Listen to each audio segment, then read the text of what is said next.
Bonsoir tout le monde. Dans cet épisode spécial Halloween, où nous allons parler du film le plus terrifiant de l'année 2018. Mamma mia! Non! Ça va pas, non? Il y a les enfants qui regardent. Non. Je veux parler du deuxième film le plus terrifiant de l'année 2018. Non, enfin, si, probablement, vu qu'il y a un petit peu... Non, je veux dire le troisième... Jurassic World Fallen Kingdom. Voilà, je voulais parler de Jurassic World Fallen Kingdom. Oui, ça a un rapport avec Halloween, vu qu'il y a des monstres, le final se passe dans un manoir, avec des séquences un petit peu à la Nosferatu, des... Oh, Beaucoup m'ont demandé si j'avais prévu un Fermé-là sur le 5e film Jurassic Park. Film que beaucoup de critiques descendent, mais qui a pourtant beaucoup de fans. Et non, je n'ai pas prévu de faire un Fermé-là là-dessus. Non pas que j'ai pas aimé le film, au contraire, c'est même le deuxième meilleur film Jurassic Park. L'un des plus fun et l'un des plus mieux menés en termes de mise en scène. Bref, un excellent film injustement critiqué, oui. Mais je ne vais pas faire de vidéo entièrement consacrée sur ce film pour deux raisons. La première est que le film est relativement simple et les critiques se limitent à deux critiques récurrentes qui sont assez pour certains pour oublier la multitude de qualités de ce film. Et la deuxième raison, ces deux critiques sont des problèmes généraux des spectateurs et des critiques. La deuxième critique mérite carrément un Fermé-là essai, pour dire. Donc aujourd'hui on va se consacrer à la première critique très répandue à propos de ce film. Les personnages sont cons. C'est une critique qui revient très régulièrement, particulièrement dans les films d'horreur et d'action. Car ça énerve toujours quand un personnage que l'on suit fait un truc que l'on sait est débile, mais qu'il le fait quand même. Ce qui lui vaut de se faire bouffer par le monstre du film ou se manger une explosion ou peu importe la menace du film. Dans le cas de Fallen Kingdom, pourquoi tu vas dans la cage où il y a un super dino dedans? Pourquoi tu cries au lieu de te planquer? Pourquoi tu te caches sous la couverture quand un monstre te poursuit? Et cette critique est souvent très exagérée. Déjà, soyons honnêtes, si dans ces films ces personnages sont cons, c'est souvent volontaire. Évidemment. Ce sont les scénaristes qui décident si un personnage fait une connerie. Ce n'est pas vraiment par accident. Il y a peut-être des fois où ça arrive accidentellement, mais généralement si un personnage fait une connerie, c'est une intention artistique. Et il y a deux raisons pour lesquelles les scénaristes écrivent leurs personnages ainsi. Premièrement, la facilité scénaristique, soyons honnêtes. Mais surtout, deuxièmement, les émotions humaines. Parce que oui, les erreurs que font nos personnages dans ces films ne sont pas forcément un défaut cinématographique. Souvent, c'est parfaitement justifié. La série britannique Sous Influence l'explique parfaitement. Vous voulez que je vous explique ce qui se passe dans votre tête? Il y a une partie du cerveau qui s'appelle l'amygdale et qui vous ordonne de tout faire pour survivre. Comme une sirène qui hurlerait « Survie! Survie !» Ça résonne si fort que ça couvre la partie du cerveau qui contrôle la raison, le cortex. Le cortex sait très bien que je ne vais pas vous trancher la gorge. Pourquoi je ferais ça? Mais l'amygdale, c'est de l'instinct brut.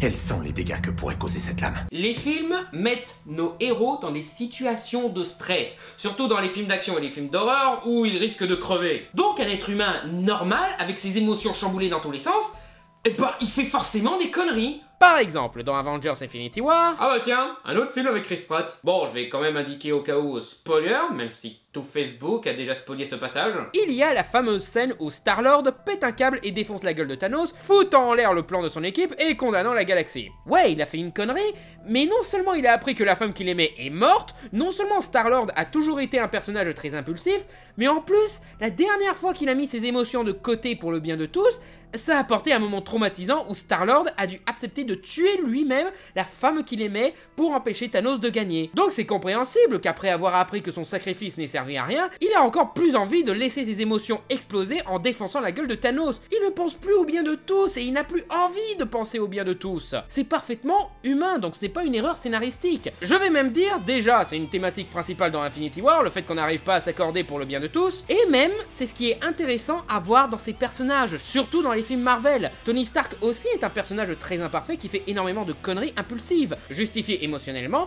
et c'est l'un des personnages les plus fascinants de l'univers Marvel, justement pour ça. C'est pour ça que très souvent, la critique de la connerie des personnages est injuste, car elle nie complètement la psychologie, la situation et les émotions qui expliquent l'erreur de nos personnages. Par exemple, moi, dans Harry Potter, je suis le premier à trouver con que le ministre de la magie essaye toujours de faire arrêter Dumbledore, persuadé que ce serait un méchant qui veut piquer son poste. Mais, conneries, aveuglement et paranoïa du gouvernement mis à part, après m'être renseigné sur le passé de Dumbledore, on sait que... Ah, c'est pour ça. Ah là, je comprends mieux pourquoi tu veux pas qu'il dirige une école. Avec Johnny Depp en plus. Et en prenant en compte le contexte et la psychologie des personnages, ça justifie des tas de choses. Ça justifie que Tony Stark donne son adresse à des terroristes, il est en colère, stressé, obsédé à l'idée d'endiguer tout ce qui menace ses êtres chers, etc. Ça justifie que Shia LaBeouf dans Transformers répète « Non, non, non, non, non, non, non !»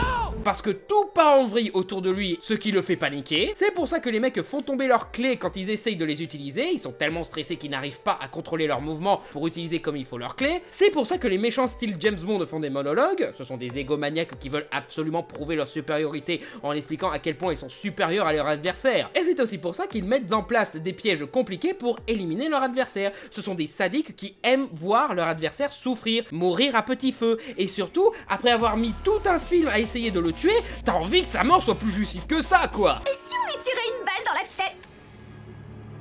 Qu'on le descende? Apprends une chose, petite. J'imagine la mort de Batman comme la consécration de ma carrière. Ce devrait être le triomphe de mon humour génial contre sa panoplie si cachée. Tu peux même justifier pas mal de clichés moqués des films d'horreur en réfléchissant un peu. Par exemple, le célèbre « séparons-nous ». Ben, quand t'es un commando armé et que tu t'organises en binôme, c'est une logique stratégique pour éliminer l'ennemi. C'est con uniquement quand ton équipe n'a qu'un seul mec musclé et tous les autres sont des faiblards. Là oui, c'est débile comme logique. Et pour en revenir à Jurassic World Fallen Kingdom, c'est pour ça que l'autre va dans la cage du super dinosaure. C'est un bourrin qui se croit plus fort que les dinos et qui a une obsession avec sa collection de canines. C'est pour ça que les autres, quand ils sont face à un monstre, ils crient ou sont tétanisés, car la peur leur fait perdre leurs moyens. C'est pour ça que la gamine se planque dans son lit. C'est l'endroit où elle se sent le plus à l'abri et où les cauchemars s'arrêtent. Oh mais si j'étais à leur place, je ne ferais pas ça, je ferais mieux. Non, ta gueule. Tu ne peux pas dire ce que tu ferais à leur place, car tu n'as jamais été à leur place. Déjà, tu n'es pas ce personnage avec la même psychologie, la même expérience, le même cerveau. Bref, tu n'es pas et tu ne seras jamais à sa place. Ensuite, évidemment que tu peux mieux évaluer une meilleure solution de survie que ces personnages. Tu es tranquille dans ton fauteuil en buvant ton soda et mangeant du popcorn et une capacité de recul de spectateur. Tu n'es pas dans la même situation de « Oh putain, je vais crever que !» Tu n'es pas dans le feu de l'action. Et en tant que spectateur, tu as un point de vue presque omniscient. Si tu étais exactement dans la même situation qu'eux, tu serais probablement tout aussi con, voire plus. Il y a même des fois où la connerie des personnages est mise en place pour être punie par la suite.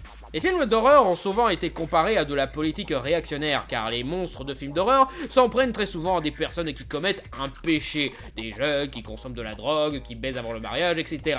Critique exagérée qu'on peut totalement retourner, vu que le monstre peut être vu comme un ennemi à abattre justement, mais l'aspect punition divine est en effet un peu là. Il y a en effet des films qui critiquent la superficialité, l'égoïsme et les obsessions de nos héros, en leur apportant une punition karmique. Destination Finale 3 est un parfait exemple. Les pétasses superficielles meurent dans leur machine à UV, le gros sportif violent meurt dans sa machine à muscu, le pervers meurt en se faisant défoncer l'organe qu'il n'utilisait pas assez, et les gothiques qui s'amusent de la mort finissent par recevoir l'objet de leur fascination. Une critique caricaturale de ces catégories de personnes insupportables, ce qui rend leur punition jouissive. Bon après, je ne dis pas que toutes les conneries des personnages sont forcément justifiées. Il y a des cas où en effet c'est juste con, comme je l'ai expliqué tout à l'heure, il y a des cas où les scénaristes ont recours à la connerie des personnages par facilité. Genre dans Prometheus, où le géologue se perd dans une grotte. Un géologue. Il se paume dans une grotte. Alors que voilà quoi. Les grottes, il devrait avoir l'habitude, hein. En plus, c'est lui qui a créé la carte de la grotte. Carte que le pilote a devant lui. Pilote qui communique directement avec lui. Tandis que les autres membres de l'équipe non géologues sont déjà rentrés dans le vaisseau à prendre leur douche et dormir. Là non, c'est pas cohérent du tout. Il n'a aucune raison d'être toujours dans la grotte, à part pour laisser un truc à bouffer à une créature OSEF qu'on ne reverra plus et qui n'a aucun réel impact sur le scénario. Ou encore les Jedi dans la prélogie, j'ai fait toute une vidéo là-dessus. Beaucoup ont cherché à le justifier, mais en sortant des contextes supposés plus que du contexte vérifiable dans les films eux-mêmes. Ou autre exemple qui me saoule, les femmes fortes qui savent se défendre et qui insistent bien là-dessus pendant plus de la moitié du film, mais qui, quand le scénario le demande, sont réduits à une femme en détresse pour une raison conne, genre « Oh, il me tient par le bras !» Mais on peut aussi avoir le problème contraire, à savoir des personnages anormalement réactifs et intelligents. Par exemple, dans Prometheus. Oui, croyez-le ou non, ce film a un problème de personnages trop intelligents. Comment ils ont pu comprendre que les bonhommes sur des murs sont nos créateurs et que ça valait le coup de lancer une expédition pour trouver le secret de la vie? Nous, on sait que c'est vrai car on a vu la scène d'ouverture, mais comment elle peut comprendre avec juste quelques dessins? Et comment David peut savoir ce que l'huile noire totalement inconnue qu'il trouve sur une planète dont il ne savait rien provoquerait aurait une maturation qui ne tuerait pas l'ensemble de l'équipage, dont lui. J'ai lu ce texte antique qui s'appelle Script, qui explique que ça se passera comme ça. Par contre, je devrais peut-être lire les dernières pages pour voir comment ça finit pour nous, hein. Il y a d'ailleurs un épisode de Community qui explique très bien ce problème. Abed imagine un scénario de film d'horreur où tout le monde agit avec logique. Mais du coup, les personnages sont chiants, rien ne se passe, et l'histoire est juste plate. Car un personnage trop intelligent serait froid et pas attachant. Ce ne serait pas un être humain, ce serait un Vulcain. Et encore, même les Vulcains ont des défauts qui les rendent intéressants. Cette absence de défauts est la raison pour laquelle on critique les Garistou et les Marissou, ces personnages trop parfaits pour être vraisemblables, car ils n'ont rien d'intéressant et paraissent juste artificiels. Et à raison ou à tort, c'est pour ça que beaucoup ne s'attachent pas à Superman ou d'autres personnages trop positifs ou compétents dans le but de susciter l'admiration. C'est aussi pour ça que Ren n'est pas une Marissou, car elle fait des erreurs, elle en fait même durant tout l'épisode 8, mais bon, c'est pas le sujet. Le vrai problème de la connerie des personnages, c'est plus l'incohérence, quand ça trahit ce qu'on avait défini de ces personnages. Et comme dans Jurassic World Fallen Kingdom, on a démontré que nos héros sont impulsifs, bourrins, guidés par leurs émotions, vicieux, privilégiés et pas préparés à affronter des monstres, ou des putains de gosses, et ben là ça aurait été incohérent qu'ils agissent intelligemment et avec efficacité. C'est même pertinent avec la thématique de l'évolution, où tous les défauts de notre espèce permettent à une autre espèce de prendre le contrôle de la planète, ce qui est de la pure SF à la Frankenstein ou Planète des singes. Donc la prochaine fois que vous voyez un film d'horreur où un personnage a fait une connerie, réfléchissez plutôt si c'est normal qu'il fasse une connerie, au lieu de suite croire que c'est de la mauvaise écriture pour vous donner l'impression d'être plus malin que les autres. Non, et puis aussi, quand on voit les cons qu'il y a dans le vrai monde, ça justifie un peu qui en est aussi dans nos films, hein. Merci d'avoir regardé cette vidéo, n'hésitez pas à liker, partager, commenter et vous abonner. Et si vous voulez soutenir l'élaboration et l'amélioration de mes vidéos, vous pouvez déposer un don sur mon Tipeee ou participer gratuitement à mon Utip, lien dans la description. Merci encore pour votre soutien et à bientôt sur Fermez-la.